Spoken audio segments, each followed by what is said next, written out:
Testing, testing. Testing. Hello from the Houston? internet. Houston? Let's see how that sounded. Do we have a problem? Let's see. All right, well, we'll find out.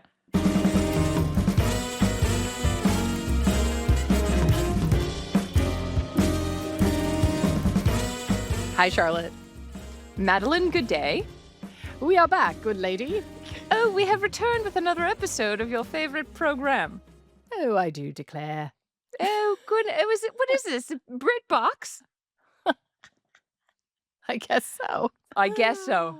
Oh, man. Well, guess so. welcome to a Chiefs, Taylor Swift, cinematic universe discussion of sorts, I guess we can call it.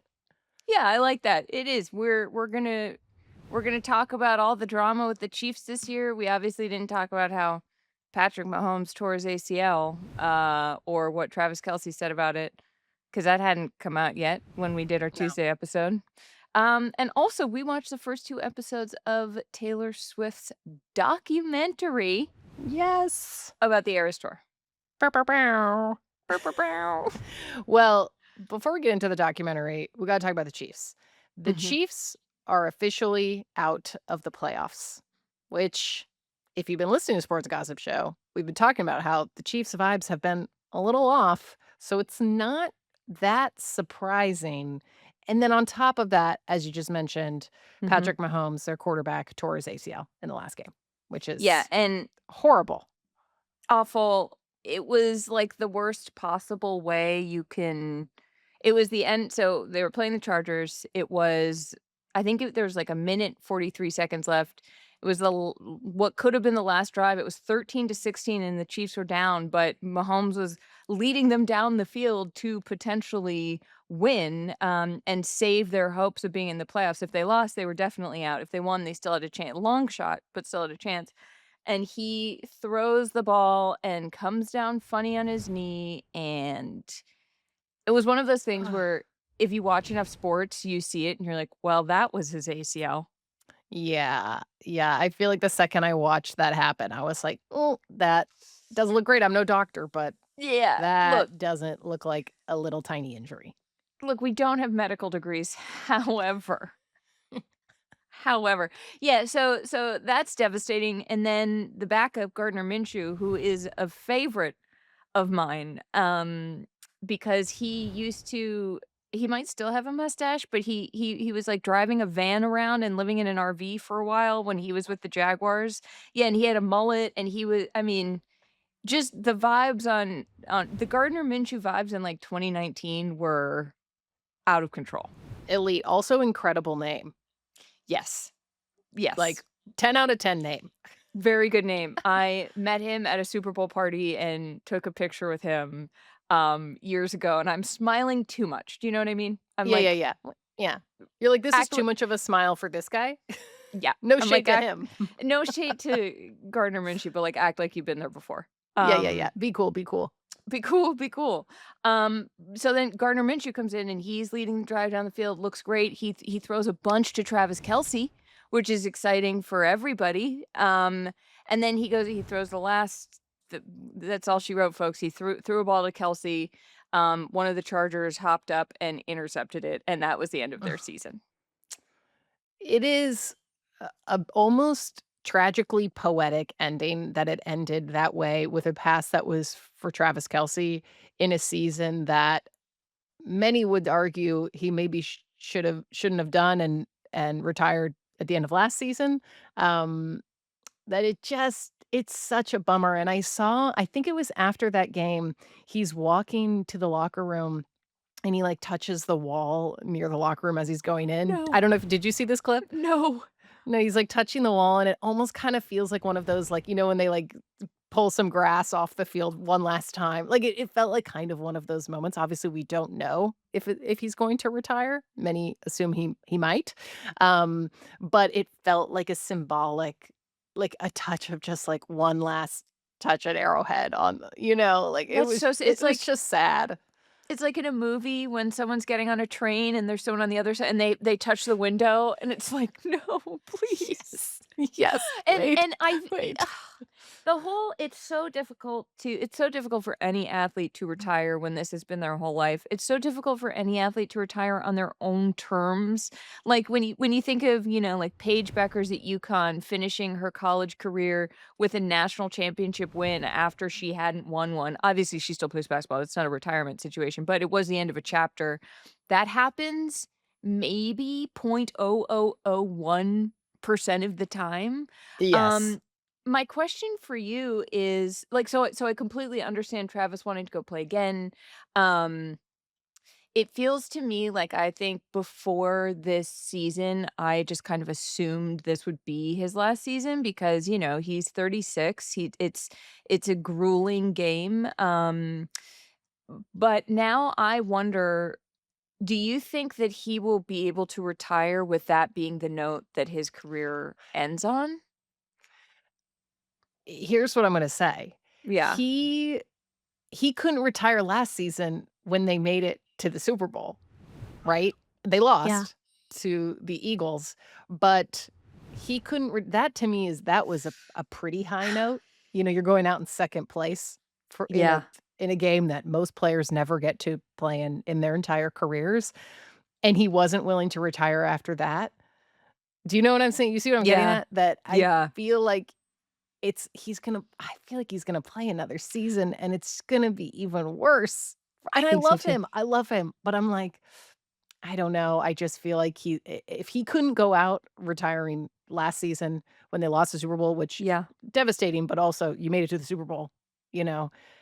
I I don't know, it's hard for me to picture him not playing again. Do you know what I mean? Yes. That's a great point. Yeah. No, same. That's why I don't know how someone like him who's so competitive, and who cares so much. And I do think it's hard because the Chiefs, not to get too much into the sports of it, their roster needs to be kinda overhauled. We don't know how long Patrick Mahomes is gonna be out. He had apparently successful surgery, for his torn ACL and LCL, which is, gonna be honest, not necessarily a tendon I had heard of. Heard of the Didn't know there MCL. was an L. I'm like, is there ACL, BCL, CCL, DCL? Like, what are we how many CLs are How there? many CLs? Apparently a lot, because I feel like every year there's a new one, that someone tears, and I'm like, well, that's news to me." The XCL would be nice. They should come up with one of those. But he could be out 9 months, he could be out a year. He could recover faster. I think Tom Brady came back from, like, freakish injuries quickly. I saw a thing where Tom Brady was giving him advice. He was like, "You gotta get through the rehab phase as fast as you can and then right back into the training phase." And it's like, is okay. It's Like, how like, about just "Sir, recover? yes, Like, and respectfully, process. Mr. Brady, you are nuts." But, to each his own. So anyway, that's a way of saying that it seems like a lot is very uncertain with Yeah. the Chiefs right now. There's an aspect of Patrick Mahomes' surgery that I would like to talk to you about. What? It was done in Dallas by the Cowboys team doctor. What? Yeah. Wait. Okay, that is why? Why? I don't know. I mean, like, Mahomes is from Texas, so he got a second opinion. I don't know who the first opinion was, I'm gonna be honest. Hmm, Not to put a tinfoil hat on, but are you thinking what I'm thinking? no. No. Going to play for America's team? Patrick Mahomes? Oh, Is that what you're saying?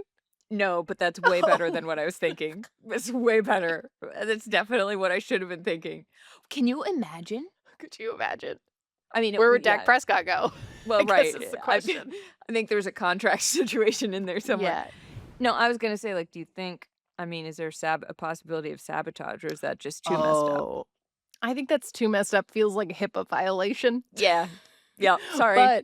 But what I do find kind of funny about him seeing a doctor in Texas, his home state, is it's kind of like, when you keep a couple doctors in your hometown, like, we both live in New York, but, like, I have a dentist I love in California where I lived for 10 years, and I, like, just keep getting my teeth cleaning every time I'm in California, you know? Which is Maybe he's like, "This crazy. is" which, by the way, there's a dentist literally down the street. So, but I wonder if energetically for him, it's the same. He's like, "I feel comfortable with this doctor." so I gotta go see this guy, and he just Yeah. happens to also be the Cowboys doctor now, you know what I mean?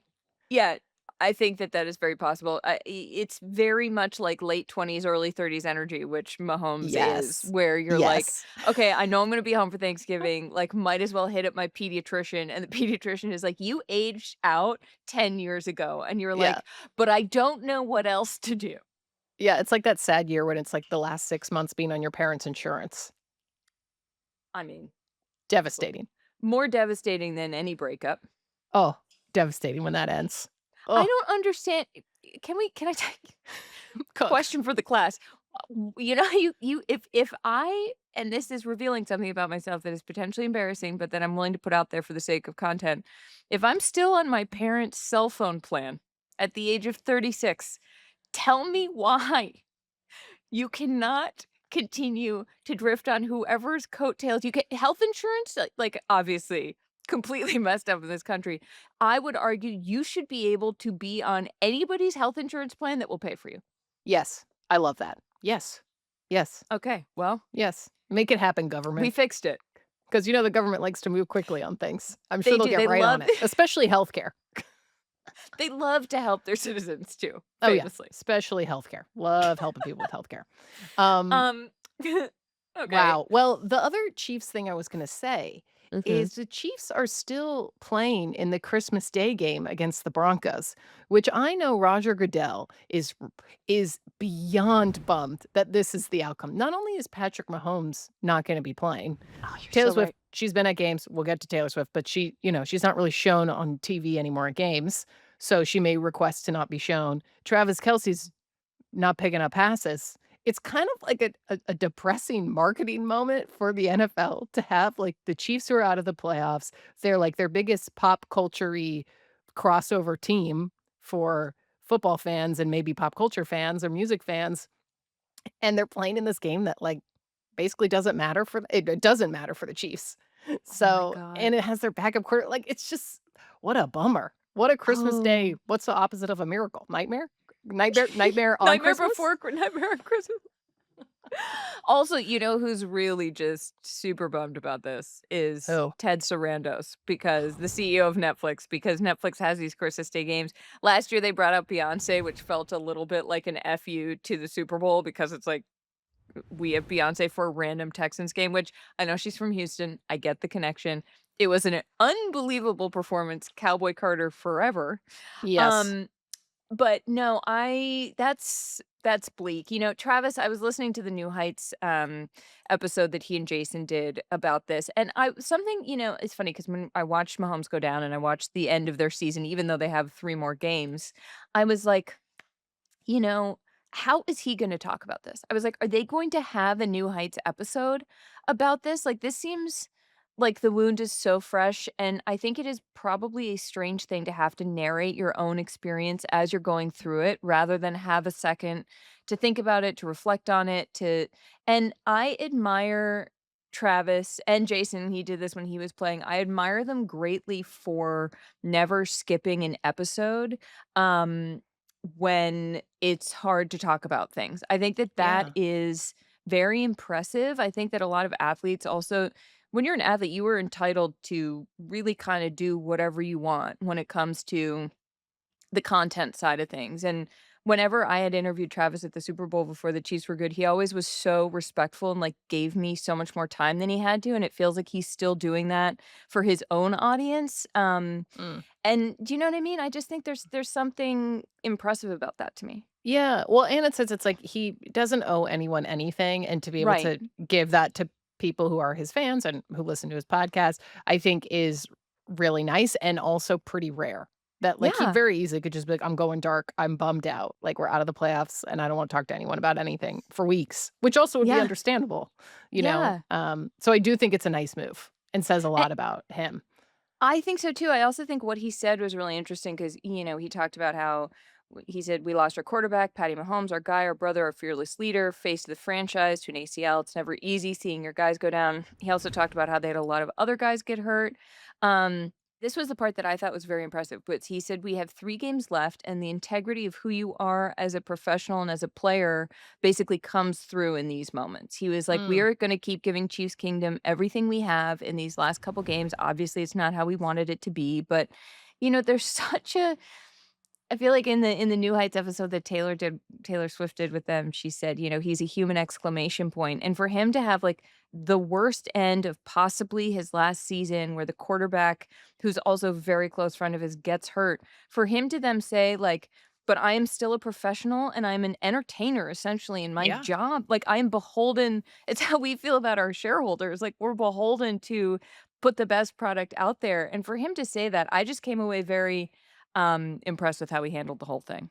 Yeah, no, it's true. It's like there's a expectation on him to be a spokesperson for the team. He also it's Mhm. his job and, he wants to show up for fans. And I do think like from a PR perspective this was a smart response, but also it feels very honest like to how much he cares about Chiefs Kingdom, his team, his teammates, and like wanting to finish the season with integrity, which also I think will go back to what I said earlier. Him saying that I think again indicates that he'll play another season. Yeah, Like, yeah. 'cause he is, like, so tapped in and dedicated that I'm like, I don't know, like, I'm just, like, looking at this quote again, I'm like, to me, it indicates he's gonna try to play another season when maybe he should not and go just marry Taylor Swift and I know. do his podcast and whatever else he wants to do. Can you imagine they get married in June as everybody is speculating that they will in Rhode Island, and then he's like, "Alright, babe, we go on our honeymoon now, we gotta go to OTAs, gotta go train in Kansas City again." Like, it's I know. admirable, it's admirable. I mean, we'll see. Yeah. Maybe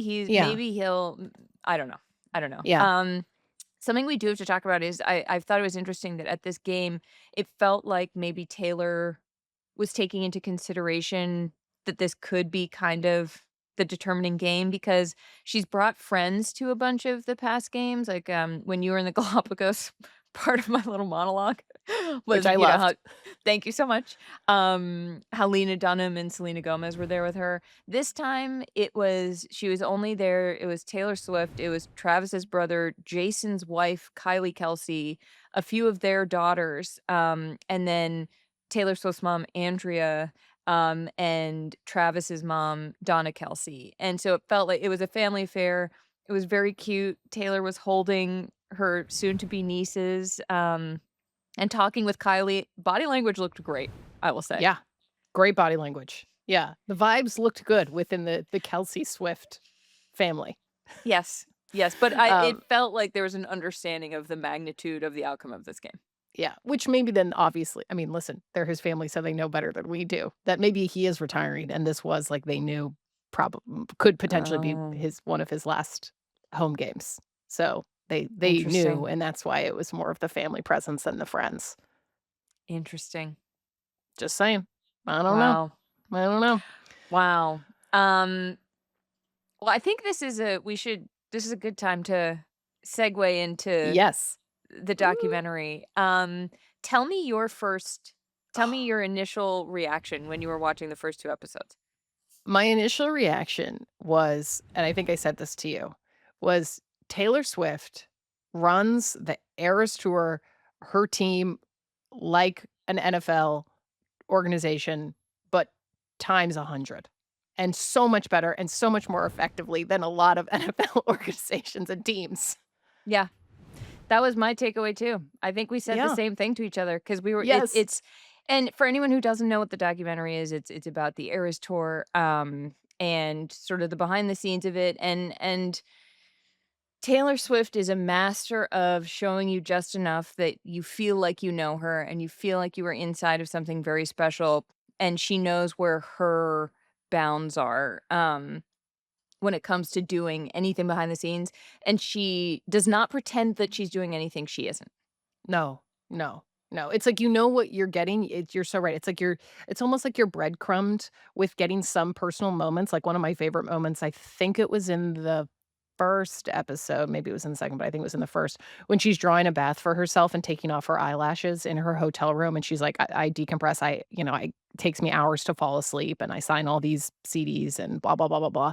To me, that was, like, such an intimate moment, like, you're drawing your bath for yourself, you can see, like, her products, and I'm sure people have, like, already zoomed in to be like, "What were these products she uses in her baths?" But that you're getting this, like, intimate moment with her, but then it's for, like, 10 seconds, and then it's gone. Yes. You know what I Yes. mean? Totally, and she also focuses very much on the tour itself, like, I'm Yeah. sure later episodes will include we've seen Travis in some of the footage, but I would be surprised, if the whole thing didn't really just focus on the tour and the logistics of the tour and the rehearsing and what goes into it. I thought it was really cool to see her and, Ed Sheeran playing the guitar together, practicing for the acoustic set. I also think it's telling that she left in there are a few lines in there that feel, like she really wanted she not rehearsed, but, like, Mm. she says, "Okay, cameras, come into my dressing room. I'm gonna be playing with Ed. He's cool with it. When he asks how I am, I'm gonna say I have felt hunted like an animal Yes. lately." Yes. Yes. Like, that was Yes. she knew that that's why the cameras were there, for her to say that line, Right. and then, you know Yeah, it's like with these documentaries, like, there's planning that goes into it. I think the assumption that the cameras are just rolling and they're just capturing whatever they see in front of them is just not realistic, especially when it comes to, like, artist-led, public figure-facing documentaries, as we've talked about extensively before. Aaron Rodgers, good example. One thing I thought was interesting in the documentary was, if I think it was in the second episode, when she's talking about the horrible, terror attack that did not happen in Vienna, and that she had to cancel the shows, and she's crying and very upset, and, like, just talking about, like, she's not in a great place as they're going into the London shows, but that she had to perform and be on and smile for her fans who are sometimes flying across the world, spending thousands and thousands of dollars to see her perform. And it actually reminds me a lot of Travis Kelce, and his quote basically being like, "It is my job to perform for my fans." And there are a Mhm. lot of parallels, I think, with being a professional athlete and being a professional pop star like Taylor Swift is, and that you have a responsibility to, Yeah. always be on and give people the best experience and not show that your facade is cracking if you're upset or you're going through something hard. And it's interesting, like, that Travis said that, and just thinking about just what it's like to be a professional athlete and how many parallels there are with being a performer like Taylor Swift is. That is so true, and it feels sort of like her focusing on how deeply that affected her felt like it was also to show the fans, "Hey, I didn't take this lightly," like, and the Yeah. fact 'cause everything Taylor Swift does, there's a reason behind it, and that's partly why I find her so fascinating because you're kind of deciphering I mean, it's funny that she's talked so much about, Hamlet and used the fate of Ophelia, the character of the woman who, drowns in Hamlet, because if you think about everything she does, it really is a play within a play. Like, I Yes. got the sense that this documentary itself was a play within a play. Not that she's not being genuine and authentic, but she is playing to her fans and to the crowd exactly what she wants them to see, and so every shot that is in there makes you think, what is the story beneath the story that she wants us to Mm. come away from this thinking? Um and that's the so it felt to me because I was like, "Why is she focusing so much on the terror attack?" Which I respected. I didn't expect her to do that because it wasn't a happy, fun thing, but it No. felt like she was saying to the fans, "Hey, this was a huge deal for so many of you. I'm going to honor that by including it in the doc." Yeah, and I actually think if you kind of line up when, the Life of a Showgirl, her latest album's all about being a public figure and performing, and this kind of being like the peek behind the curtain, it almost feels like supplementary content for Yes. the album rollout in a lot of ways. And I guarantee you in future episodes, we will see behind the scenes of her recording this album while on tour, I would imagine. I mean, we've Yeah. already seen like hints of Tortured Poets in that second episode, and rehearsing that set. But I do feel like, to your point, it's like supplementary content that feeds into the Taylor Swift cinematic universe and builds on it. Like, she's very intentional, to your point, with every single shot, like, her skincare products being in there, I'm sure it's like that was intentional, that was approved, you know? Yeah, She coulda blurred him out or cut out that shot. exactly. And just yeah, that everything is, like, fueling the fans' experience and then also, like, what she wants you to take away in terms of the messaging of what's going on in that scene. Yeah, because people have said that this album is sort of a play within a play, and then it feels like the documentary is a play within a play within a play, and then, and so it's like, we'll never know what's behind the full curtain.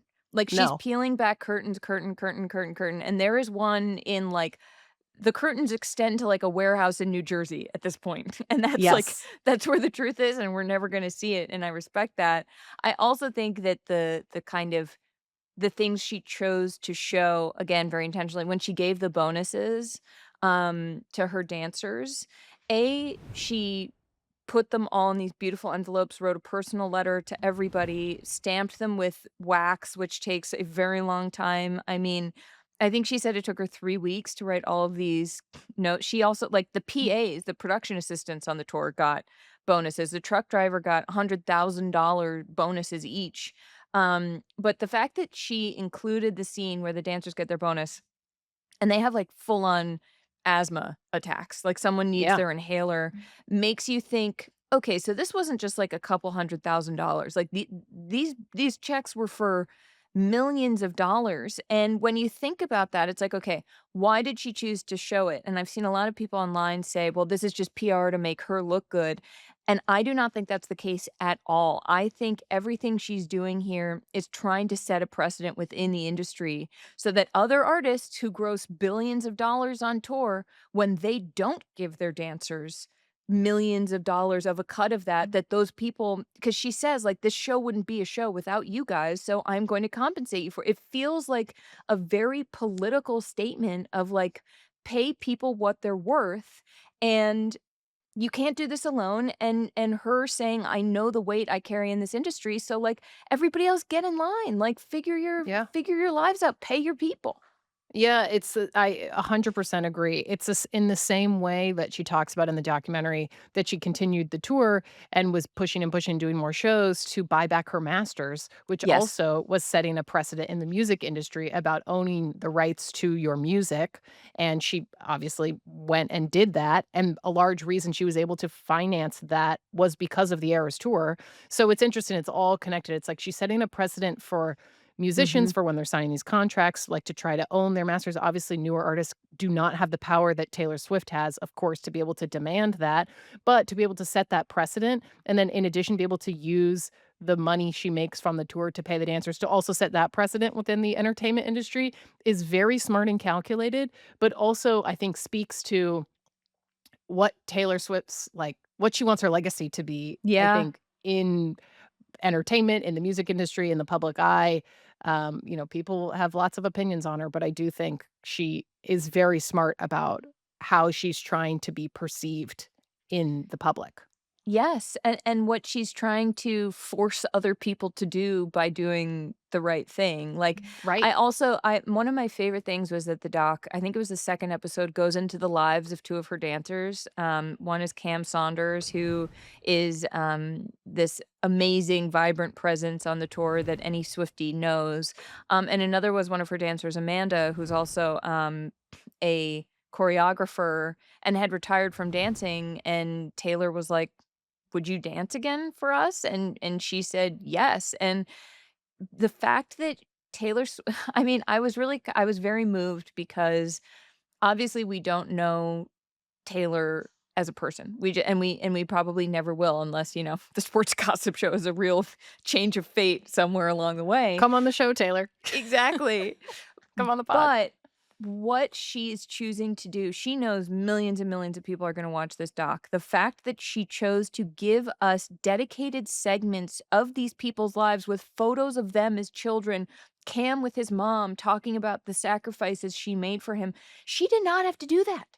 No, She did not no. have to do that, and she shone a light on these other people, um, in a way that I thought was amazing, and I think that that's kind of where you and I both came to with why like, she should run an NFL franchise. Taylor Swift could take over an NFL franchise today, and they Yes. would win a Super Bowl. Like, there's been a lot of chatter about the Bengals and, like, Joe Burrow, saying he's not having fun anymore. If Taylor Swift took over that organization, 3 years tops it would take them Yes. to win a Su I know Yes. she wouldn't, because she's a Chiefs diehard now, but, like, you treat your people well, you pay them well, you make them feel valued, they will lie down in traffic for you, they will do whatever it takes, they will then be a part of a whole that is greater than the sum of its parts, and you will win, which I guess in our society is like make billions of dollars. Like, Right. you will Right. win.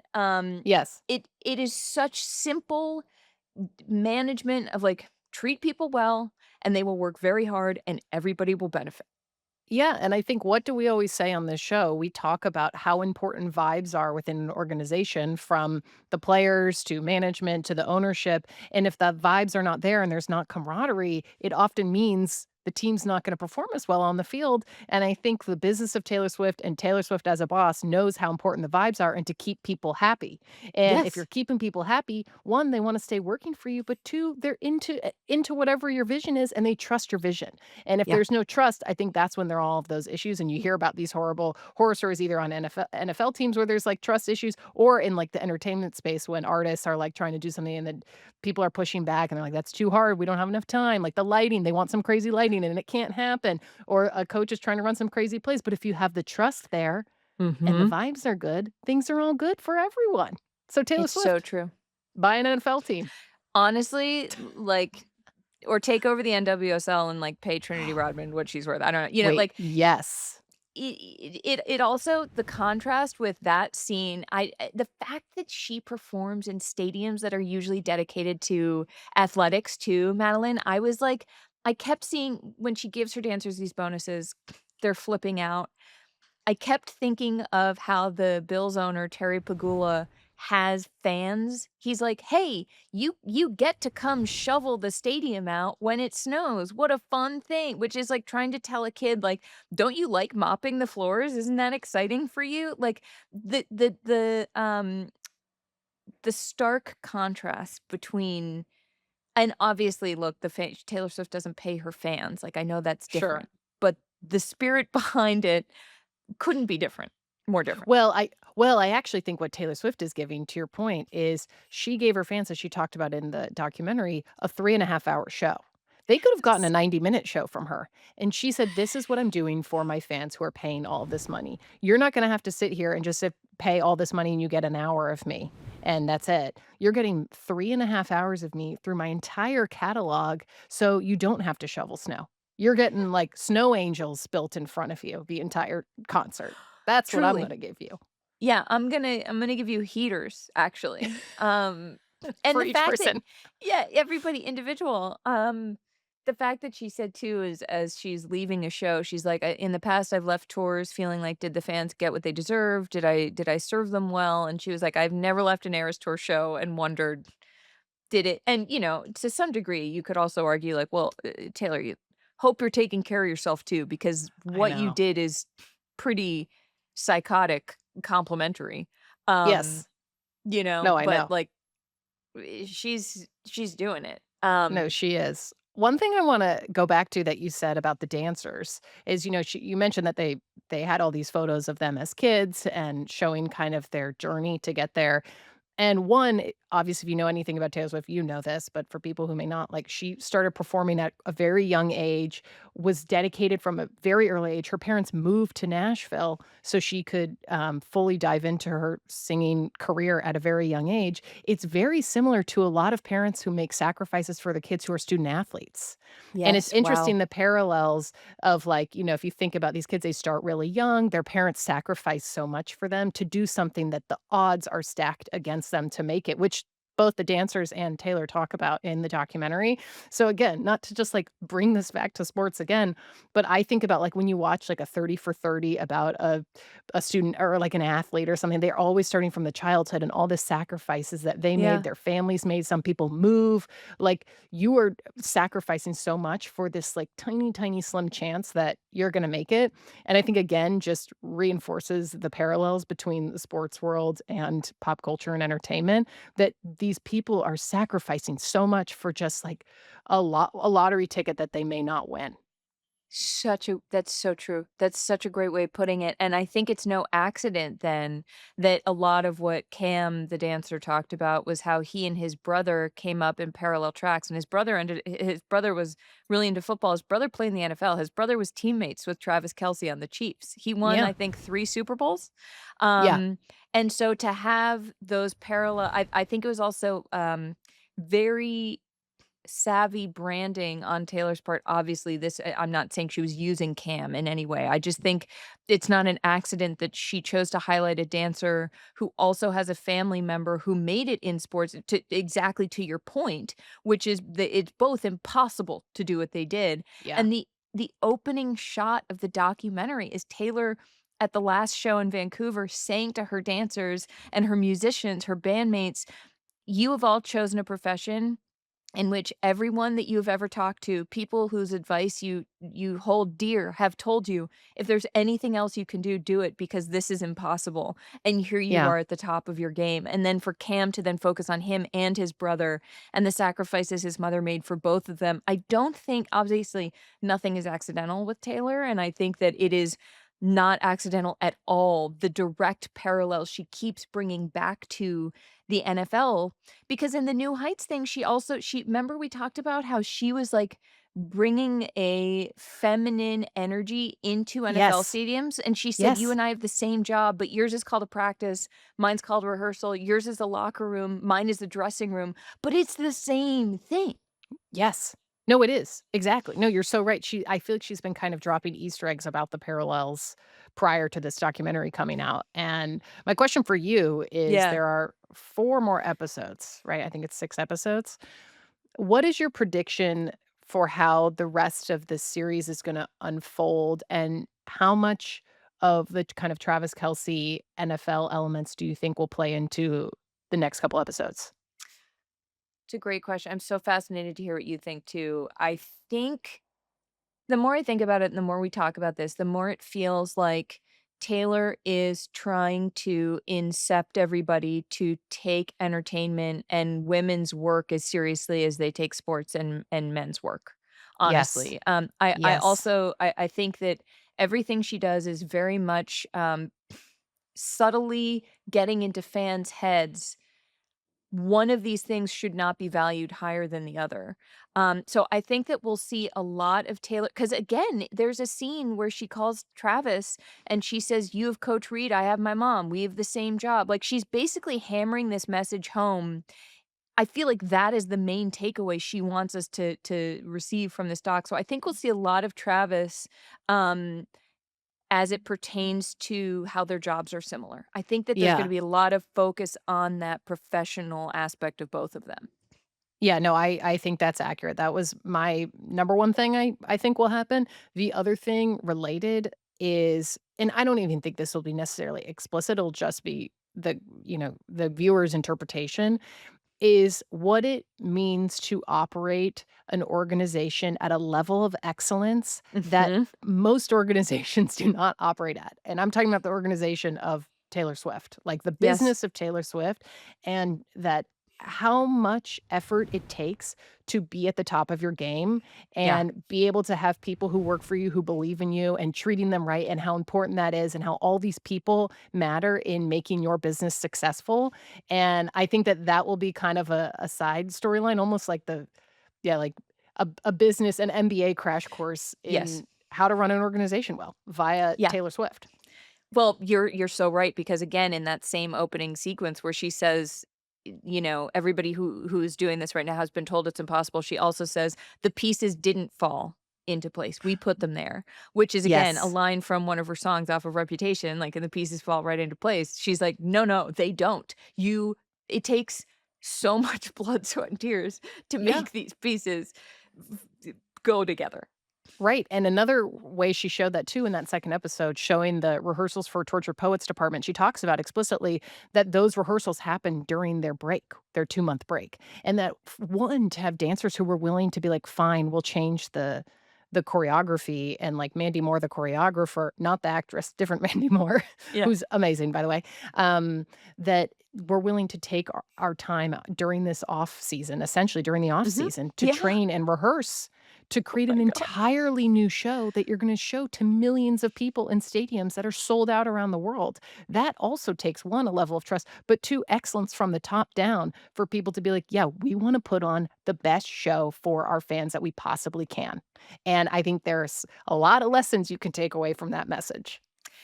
It is that's so true, and it's what we talk about a lot too, where, in our mailbag episode about how, if we ever pop up on a, like, breakout stars list, just know we've been at this for a while, like, God willing, that would be fun. Yeah, But also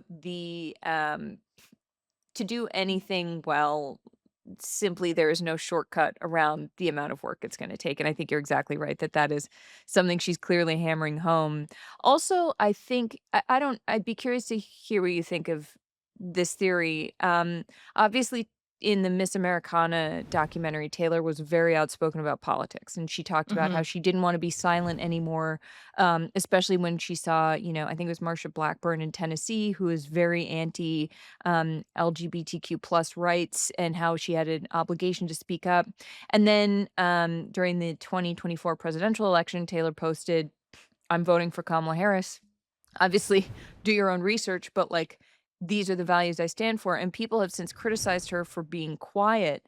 It felt like this documentary was maybe a subtle answer to that because she mm, talks a lot about how when she was casting her dancers, she was like, I wanted everybody who could possibly come to this show to see themselves represented up here. We want all yeah, different body types. We don't want it to be homogenous with the way some people cast their tours to be all women, all men, all a certain body type, all this, all that. And she was like, we want everybody up there. And that to me felt pretty much as explicit as she's going to get because she's like, what have I gained in like, no right. one's ever going to be happy. She's basically saying, I have been trying to show you with my work what I believe in. And I think anybody who comes out of watching this documentary thinking that this woman is a white supremacist needs to have their head examined. Yes. No, 100% I agree. I think she in the Reputation one, you could argue some people may say, "Oh, well, you got more intimate access to her when she's having those discussions with her family about whether she's gonna endorse that politician in Tennessee and blah, blah, blah, blah, Yeah. blah." But I actually think this in some ways, while yes, it's an extremely curated look at her life, is more intimate and getting, like, the reasoning because it's like, what is her product she's putting out there? Ultimately, it's music and concerts and merch and all of those things.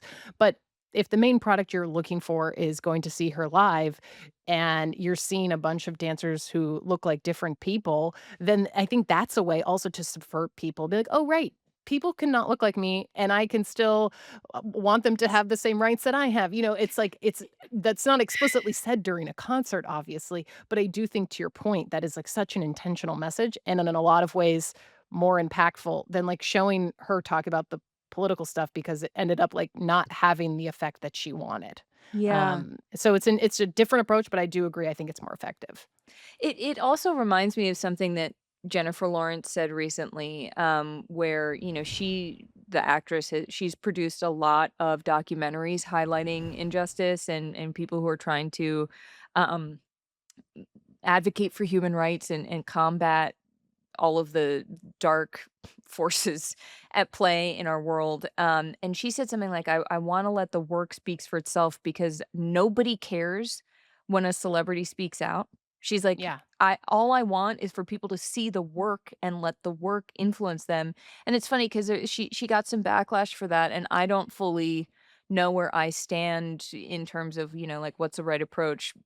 Obviously, by saying that, she is still speaking out, so I think she's still Yeah. doing it.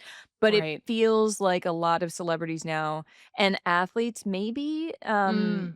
although I think for athletes it's a little harder because they don't have art to present. They have a series of but, you see a lot of athletes who are very outspoken, Yeah. um, but it feels like artists have another gear they can go into where it's like, "Okay, I'm gonna put my money where my mouth is." Like, I'm going to present Yes. to you the takeaway that I want you to have, and I think in a world where people are kind of sick of being told what to think or what not to think, I want that seems like an effective way to use your Yeah. platform. I don't know. Yeah. Yeah, well, and in the same way that she's creating generational wealth for the Yes. people who work for her, the bonuses, all of those things I think are connected. She's advocating for, artists to have, access, like, owning their masters. All of these things are, I'm sure in her eyes, like, these are the ways I can make a long-term impact on the industry and on individuals and change the Mhm, trajectory of their lives, mhm. and I think in more ways I think it's more effective. Yeah, I think just at the end of the day, if you're someone like her. I think so too. I also think it's just so fascinating. I love that she said, like, "I'm not doing this because it's, like, the right moral thing to do. I'm doing it because like, these Yeah. people have made me money. Like, these Yeah. people are making me rich." Right, it's like, she wouldn't be able to be who she was without them, Yeah. like, they're important part of the puzzle, part of the pie. Here's something that's interesting too now that we're talking about it. We always say, your company is not your friend. Um, Mm, and the NFL is obviously not a friend of the players or the coaches. The NBA isn't, the WNBA isn't, literally no company that you can work for is your friend. And I think it's very interesting. I got the sense in the documentary that we don't see footage of Taylor being her employee's friend. no. We see her treating them well, and we see her, um, respecting their craft and complimenting them, giving good work encouragement, but she doesn't seem to pretend that she is friends with them in a way that I actually found more respectful than a boss who comes around and is like, "Hey, are we getting drinks later?" Yes. Because it's like feels like maybe Taylor understands the inherent power imbalance there, and she's not gonna push people in a way that I think, like, Jerry Jones, owner of the Cowboys, who goes into the locker room and is palling around with Dak Prescott and wants to be in with everybody and dapping people, be like, "We're friends, right? Like, we're buddies," is actually way more disrespectful than Yes. and who knows? We only see, like, snippets of this, but that was Sure. the vibe that I Well, got I from think her. you can I 100% agree, and I think you can interpret that based on the fact that most of the people who work for her have been working for her for a long time. And to me, you can only have someone working for you for a long time if you are good about kind of towing that line and that boundary where you're not friends, because I think that's when way more issues arise with these Mhm. public figures and the people that work for them. If they are too friendly, it often blows up and doesn't work out. So it's like you have to be able to navigate the kind of like very thin line between like friendship, boss, working relationship. And clearly I think she does that well because Yeah. I don't think these people would continue to work for her if it wasn't working. Okay, I have a question for you. What? Do you think that she will be at the last Taylor will be at the last couple Chiefs games? And B, what do you think the last episode of the documentary will Ooh, do you think we'll get okay. any wedding Ooh. planning or, like, what's the what is she gonna is this all leading up to be the last show in Vancouver, like, the la saying goodbye for the last time? I don't know. This is such a good question, and I feel like an excellent final closing chapter of this episode. Okay. I think number one, she will be at Mhm. the last couple games. I think Okay. she'll be at this kind of sad Christmas game. It's a little Oh, sad, but I I think know. she will be there. Okay. I hope the Chiefs win for their sake. Mhm. Um, so yes, I think They she will be at the probably last won't, couple but games. They are playing the Broncos, and the Broncos are good. Yeah. Um, and I think the last episode, I don't think we're gonna get any engagement footage or anything really related to the engagement Oh, because right. it had to have been locked probably before. And I also don't think that's the intention of the documentary. I think the intention is about the tour and what it Mhm. meant to her and her legacy. I think Yeah. it will end on, like, kind of her thinking about her next chapter with Travis and what life looks like beyond the Eras Tour. But I think it'll be a little vague, is my prediction. I think you're right. What about you? No, I think you're right. I think that's Yeah. I think it'll end on, like, the final curtain call in the Vancouver Yes. stadium and with voiceover of her being like, "We'll see what's next," or, Yes, like fade to eh black. one last thing we didn't talk about. What? The director of the Eras Tour doc is a guy named Dan Argot, and we looked him up because we were like, "Who is he?" Because in the Who is past, she's Dan? gotten "Who's Dan? Who's Mr. Argot?" She's gotten, like, famous directors. No offense to Dan, but, like, you know, Yeah. the only other, like, major thing he's done was the documentary about Jason Kelce's last year, or what he Mm, thought would be his last year playing in the NFL. well, as we've said before, I think we talked about this on the episode when Taylor was on New Heights, that it's a family business now, and this is a Yeah. merging of the Kelsey Swift business empires and to Yes. form a new entity. To me, that was a signal to that, for sure. Wow. Yeah. I mean, Well, I love these episodes. Oh, I love ugh, talking about this so much. it's the best. I hope everyone enjoyed this deep dive. I'm curious what Yeah, anyone else's thoughts were on the 2 episodes or your main takeaways. Drop them in the comments on YouTube, or you can DM us on Instagram or TikTok at Sports Gossip on Instagram and at Sports Gossip Show on TikTok, because I'm curious if people also had the same takeaways. me too. And we always have very thoughtful, smart comment sections. Yes. Also, next week, we're going to be back with two very special episodes. Ooh, We so have excited. one on Christmas coming for our shareholders. I mean, we have one on the Tuesday, the normal Tuesday, which is going to be very exciting. Very special. And we'll be back together, so don't fret. We will be reunited shortly.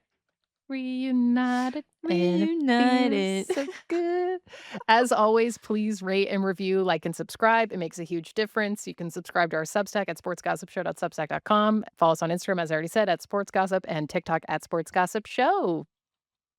Amazing. By the way, I had to do What? that by myself when you were Oh, in the Galapagos, yeah. and I was really proud. I I think you felt did a good job well, there's a satisfaction. Like, you always because look it's like a you look really like I should you're get a at shirt that peace. says it. Oh, Like the AMC Nicole Kidman speech. "We come to this place for magic," but it's like my spiel I do at the end of the episodes. merch? Mm, interesting. Mm. More to come on merch actually Yeah, yeah, soon, yeah, more to so come. yes. Alright. Well, that's it, everybody. We shall see you we shall see you, See you on the flip, I guess? well, next Sure. week. Okay, the Whatever. episode's over. Alright. Yeah. Okay. Okay. Okay, Bye. bye.